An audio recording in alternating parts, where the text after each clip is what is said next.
My name's Helen Godwin. I'm the Labour candidate for the West of England Regional Mayor election on May the 1st. So I was a councillor at Bristol City Council. I was elected to represent Southmead Ward twice, which was really interesting, as you can imagine. A really interesting area, really strong community spirit. On paper, probably some challenges as an area, but actually it was a complete privilege to be around people there, especially the women in Southmead, who are really working constantly to bring the community where it can be. I was also lucky enough to serve in cabinet, so I served in Marvin Rees's cabinet, where I had responsibility over the time for various things, but primarily children's social care, which is obviously a huge portfolio and a really important one.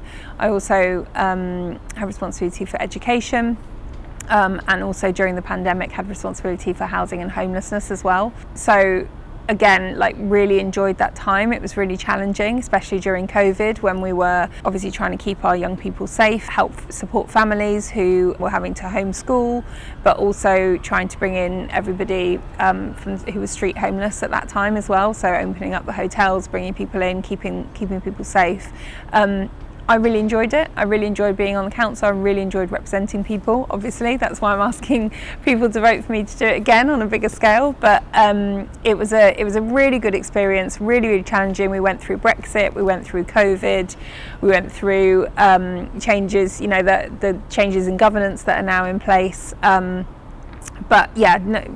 Just a really sort of positive time, really. So my priorities for the region are very strong on transport. Everyone I've spoken to in the region is talking about buses in particular. There's a real lack of trust in our bus system, so people are looking to see more reliability, more integrated ticketing, looking at rural bus routes where they've been cut or changed. But I'm also really interested in our rail network. I would love this region to be one where people can use the trains to commute to work, and therefore sort of taking the cars off the road or enabling people to leave their cars at home more confidently. We've also got to think about housing. We've got a housing crisis in our region, and I also want to make sure that we are building houses that people can afford, and that can start to alleviate some of those pressures.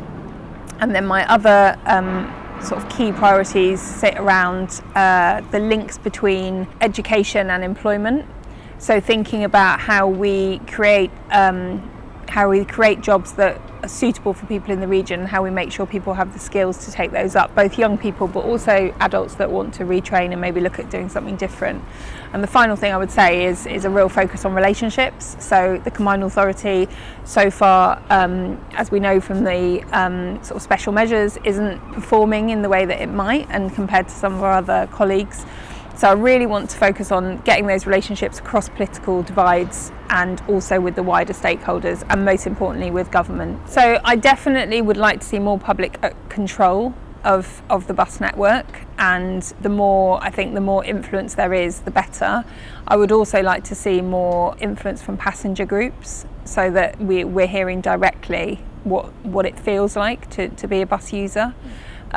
What I know, and I've travelled around the region since sort of November, I've been absolutely everywhere. What's common in every single conversation I've had is a sense that the bus network isn't working for people. So even in the city centre of Bath or Bristol, people are talking about a lack of reliability, late night buses not turning up, too many operators not being able to transfer tickets across. And then you go out to our rural communities where buses are really, they really are a public service in its truest form, to get people to hospital appointments, to get people socialising as well as to work and school. So that's why I've talked about buses as my absolute priority. And what I want to do is find a way of firstly getting that reliability back and the consistency back. Secondly, thinking about how we can integrate ticketing across the network, and how we can have integrated timetables as well, so that people can just very easily see how you get from A to B, regardless of who's operating that service. I also want to think about how we support people in our nighttime economies as well. So thinking about services that sit outside of normal kind of working hours, if you like. And I want to be able to make sure that we've got those routes that people know are going to be there, they can trust them, and they're going to show up on time. There's some realism, as you say, about Bristol being the sort of economic hub of the region. I think that is becoming less separate from other places. So if you look at what's happening in South Gloucestershire, the economy in South Gloucestershire is growing all of the time. You think about the Brabazon development, which just sits inside South Gloucestershire, what that's bringing to the economy. So I don't think it's about having a Bristol central focus, but I think there is something about being conscious of that sort of economic activity. So a really good example of that would be thinking about Temple Meads.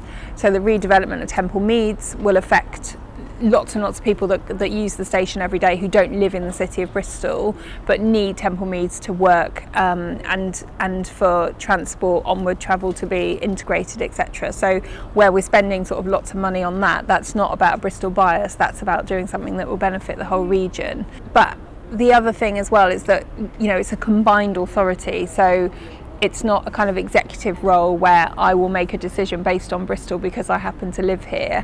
Every decision that is made as a committee. So that committee is obviously made up of the constituent authorities. We've got a situation especially in Bristol, but also in Bath and also in surrounding areas. The housing crisis is obviously a housing shortage. There are no powers within the combined authority to look at rent controls or anything like that, and obviously house building still sits with each of the unitary authorities. So they have the targets, they have to do the house building, planning also sits with them. However, what the combined authority does have powers to do, and in the devolution white paper this is really clear, is to create a spatial plan. So actually to look at a region-wide plan of where we're going to put new housing, and we need to make sure obviously that housing is affordable. But I also think we need to be looking at sort of mixed tenure, so thinking about shared ownership options, thinking about rent to buy, thinking about key worker housing. How do we start to get that sort of mixed economy so that we're starting to solve some of those structural problems that we've got? I think the government is in listening mode on this because they are absolutely committed to building more housing, but we also, I think, have a very specific problem in this part of the world whereby our rents are akin to those in, say, London. Our salaries are not, and you know, anecdotally I know of people in their kind of late 20s, mid 30s who are starting to think about relocating outside of the region so that they can start to think about how they afford to settle down, buy a house, and they're looking at places like Leeds, Newcastle, Manchester. So there's a real risk for me then of us losing not only great talent but also people that actually are committed to the region and want to contribute to it and want to maybe raise their families here or spend, you know, their careers here. So you know, this is why housing is so important. It's not just about getting the numbers, it's about providing homes for people that want to be a part of this region and enjoy the great stuff that we've got here. We are a really strong region economically. We've got high productivity, we contribute to UK PLC, if you like. We've got lots of big employers here, we've got lots of fantastic SMEs, we've got the highest number of B Corps in the country, which means we've got really great entrepreneurial people who are socially minded and want to contribute. Those are all amazing things to have in our kind of ecosystem, but we also have too many young people who cannot see a route through to those jobs and are finding it hard to access those jobs. I think public transport is actually really key for this. So lots of people working out in Avonmouth Docks or Sevenside in logistics, we can't get people there easily. So that is key. So that public transport network that we've talked about is really significant. But also there's some really exciting jobs in the sort of future economy. So thinking about green technologies, thinking about green infrastructure, thinking about the creative industries. Those are all, we're a hub for all of those really great things here. AI. But what we need to do is connect our young people through to those jobs so that we're working with schools in the first instance, working with further education colleges and making sure that we're tailoring the sort of skills pathway and the work experience and the placement so that people can see there's a route through to some of those really exciting jobs of the future, and they're not for other people, they're actually for our own homegrown kids as well. If I think about the people who live across the region, we're not different. You know, in the same way as when we talk about most people care about the same things. They care about their family, they care about being able to get to where they need to get to, and they care about being able to have a roof over their head and decent jobs. That's uniform wherever you live on the planet, let alone in our tiny part of the world. I myself am from here. I've got family in every part of the combined authority that you've just described, and certainly we're not so different. We've got all the same sort of common goals. Politically, I take your point that there are some differences politically, and I think some of those are more challenging, but I don't see anything that's insurmountable. I think everybody is focused on trying to create an economically successful region. I think everyone across the whole region is focused on climate action, regardless of the political colours. And I think everybody wants to see us have the homes and the jobs that we need for our people. So for me, it's about building relationships.